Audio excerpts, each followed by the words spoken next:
नमस्ते। देश में पिछले कुछ दिनों से जो चल रहा है उसे देखकर कहा जा सकता है कि कुछ बड़ा होने वाला है। इसकी शुरुआत हुई संसद में देश के गृह मंत्री की हुंकार से। दरअसल इस हुंकार के मायने इसलिए खास थे क्योंकि अमित शाह ने उस हिडन एजेंडे को छू दिया जिस पर सदन में कभी चर्चा नहीं होती थी। और तो और वो भी भारत के गृह मंत्री ने ऐसा कहा, यह तो कभी हुआ नहीं। गृह मंत्री ने सीधा इशारा किया कि तुमने एक जज के खिलाफ महाभियोग लाने की साजिश रची, सिर्फ इसलिए क्योंकि उन्होंने एक मंदिर में दीप जलाने की अनुमति दी। देश की जनता ने तुम्हारी औकात शून्य बटे सन्नाटा कर दी है, हैसियत रही नहीं और तुम महाभियोग ला रहे हो। यह मामला जुड़ा है सनातन द्रोही गैंग और उसके सरगना डीएमके से।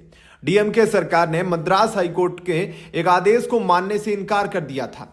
आदेश बस इतना सा था, तीसरी शताब्दी के एक मंदिर जो पहाड़ी पर स्थित है, तिरुपम कुंदम कार्तिक दीपम विवाद, उसमें दीपक जलाने की अनुमति दी। मतलब मंदिर में अंधेरा रहता था और हिंदू बहुल देश में हिंदू यह भी नहीं कर सकता था। जस्टिस स्वामीनाथन का यही आदेश था, लेकिन डीएमके सरकार ने इसे मानने से इनकार कर दिया। उन्होंने कोर्ट की अवमानना कर दी।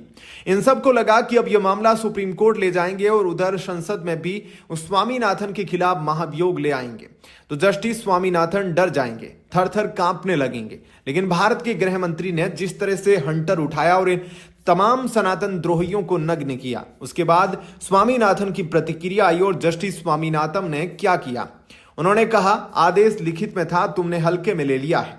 डीएमके सरकार के शीर्षस्थ अधिकारियों को कोर्ट ने तलब कर लिया और सीधे तौर पर सरकारी अधिकारियों को फटकार लगाते हुए नोटिस जारी कर दिया, हमें हल्के में मत लेना, मुर्दा बना दूंगा कोर्ट में। यह था न्यायमूर्ति स्वामीनाथन का शाही तेवर।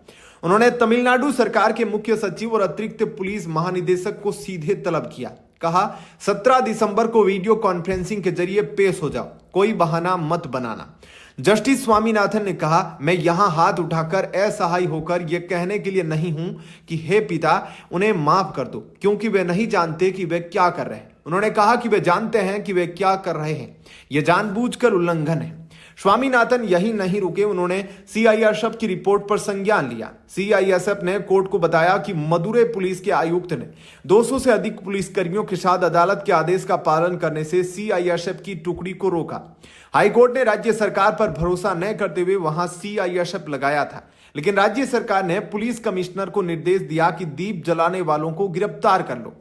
दोस्तों, यह बार बार कहा जा रहा है कि यह महाभियोग की साजिश केवल जस्टिस स्वामीनाथन को डराना नहीं है, यह भारत के मुख्य न्यायाधीश सीजेआई को डराने की साजिश है, ताकि कोई भी जज हिंदुओं के हक में फैसला न दे।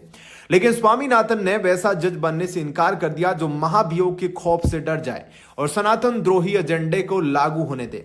यह मामला अब बहुत महत्वपूर्ण हो गया है, यह नजीर बनने वाला है और यह दिखा रहा है कि देश का मिजाज और सबसे बड़ी बात जुडिशरी का मिजाज कैसे बदल रहा है। सच में देश बदल रहा है और कुछ बड़ा होने वाला है। आगे आगे देखिए होता क्या है।